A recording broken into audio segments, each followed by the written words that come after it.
Hello and welcome back to the Daily Edit. I am your host, Todd Middlebrooks. In today's live episode, we're going to talk about product photography. We're going to actually shoot a photo live using an iPhone. We're going to bring it in a Snapseed, give it that sharp pop, that little bit of detail that product photography needs, and then we're going to share it out to social media all right here on the show. So stay tuned.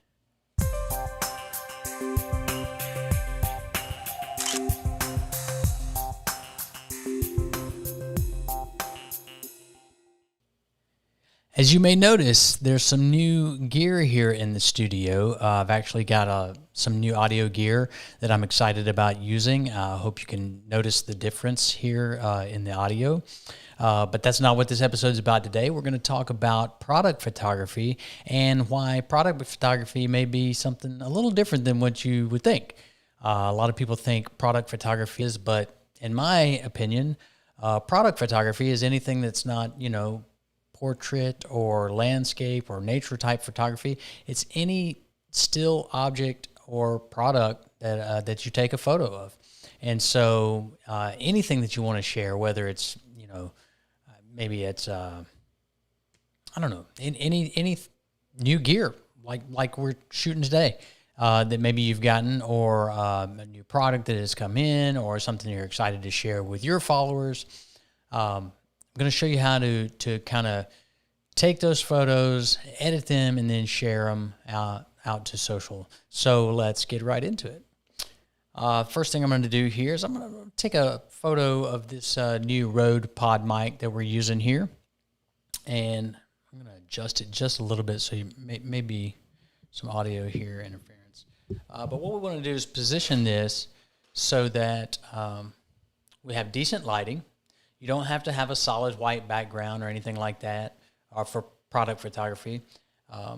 You can simply photograph it with natural light with whatever the existing background is, and that's what we're going to do here. So I'm going to take the iPhone, built-in iPhone camera, and we're going to use 2x. And what that's going to do is when we use the telephoto lens, it kind of compresses the background and changes the field of view and enables us to highlight the actual product that we're shooting a little bit better. So let's see here.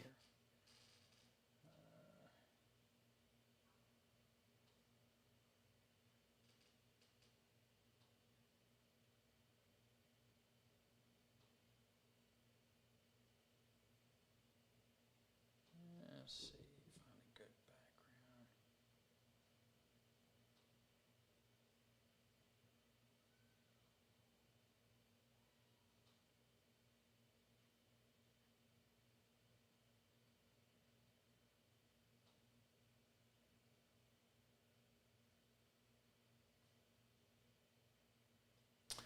background. All right, let's try that.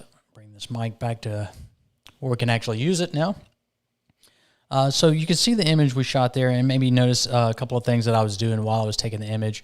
You always want to press and hold to get your focus lock and your exposure lock. And then I pulled the exposure down just a little bit because the lights we have that I'm using here are kind of bright. And so I didn't want to overexpose the brighter areas of the microphone there. And I also wanted to make sure that the logo on the microphone was in focus, since that's the highlight of the image. And that's not the app I wanted. I'm going to head into Snapseed, and we'll pull up that most recent image. And in product photography, again, the idea is to highlight the product. And so you want to bring attention to it with focus and detail, also with exposure, and then, of course, as you probably know by now, a little bit of vignette that I like to add to the photos. So let's get right into the edit. The first thing I want to do, as usual, is use the automatic image tune, and it doesn't do a whole lot in this instance. Bring in a little brightness, a little bit of contrast. And there's a, for product photography, there's a decent look here called Pop. That's a built-in preset of Snapseed that does a pretty good job of just kind of crisping up the edges of the subject of the image. And then this looks to be pretty sharp, but I think I do want to bring a little more attention to the logo in this case on this mic. And again, it was kind of in the shadow side of the image. But we can use selective here as an edit, and we'll add, and we'll make sure, we'll add the selective edit and make sure it's just highlighting that one area. We'll bring up the brightness just a little bit, and I'm going to add a good bit of structure just so that pops more, and we'll make sure that it's just highlighted there. There we go. You can see how that adds just the pop to the logo there.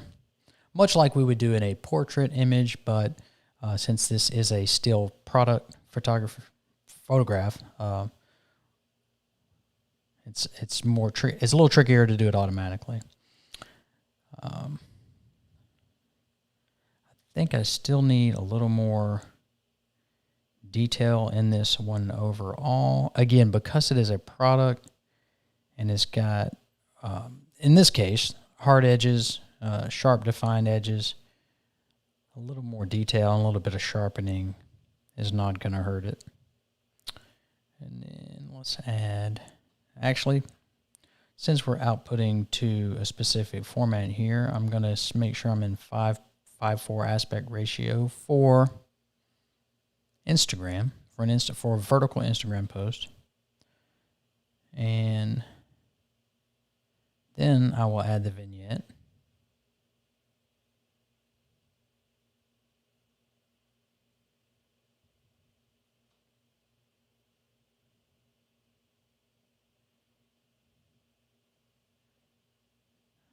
There we go.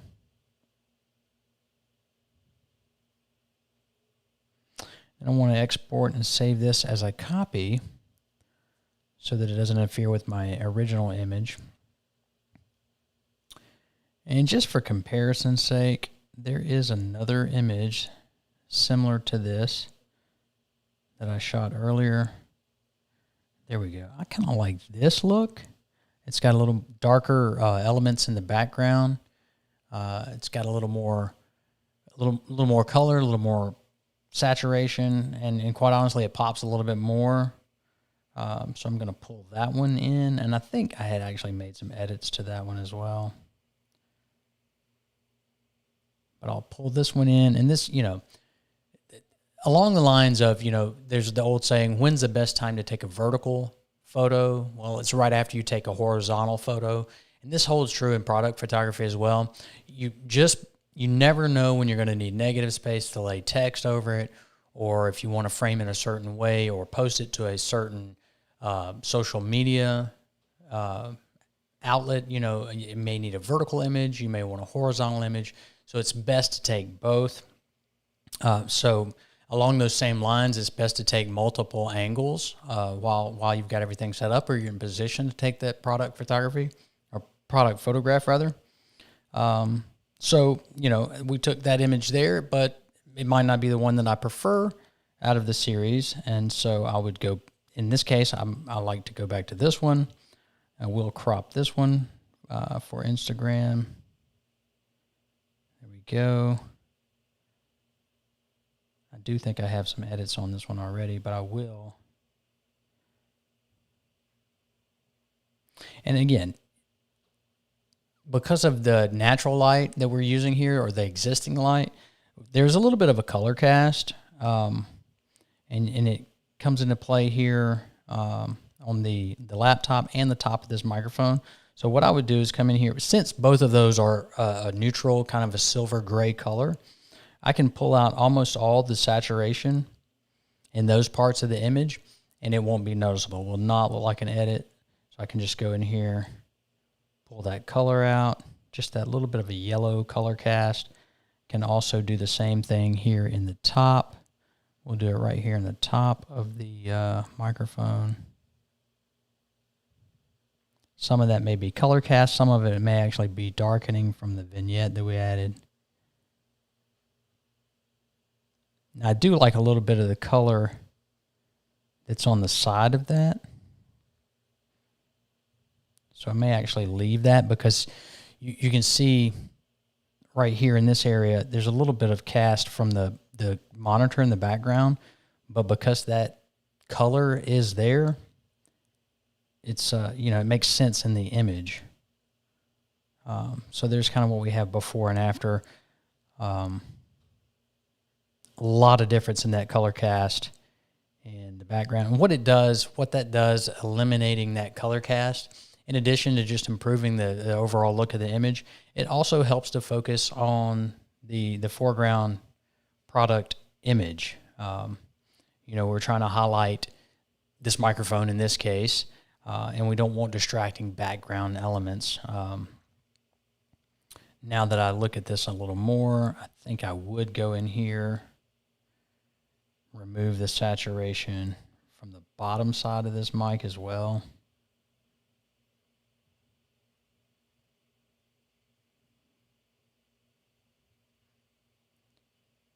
And I want to go back to the selective edit here.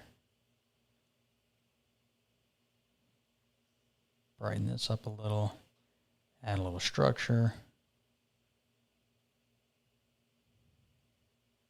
There. That has a good look and feel. Oops. Well, you may be ready to get out of here, but I got a couple more steps. So do want to export this. We'll go ahead and export this as a copy as well, just so we have our multiple aspect ratios saved, even though this is non-destructive editing in Snapseed. And then we will go over to our Instagram account, and we will make sure the aspect ratio is correct. And we will post this image, and be sure to check it out on our Instagram account at The Daily Edit Live. And I want to thank you for tuning in. I know we missed a couple of days of the broadcast of the show this week. Yeah, okay. I know we missed a couple of episodes this week, but I do thank you for joining back in. We will be modifying the schedule just a little bit. We may go to 2 episodes a week, 1 pre-recorded and 1 live, and see how that goes, just in an effort to bring a higher quality and a little bit more in-depth episode to you. So I hope that works out, and we're going to be giving that a shot probably starting next week. So stay tuned to The Daily Edit. Until next time, I've been Todd Middlebrooks. Thanks again for tuning in.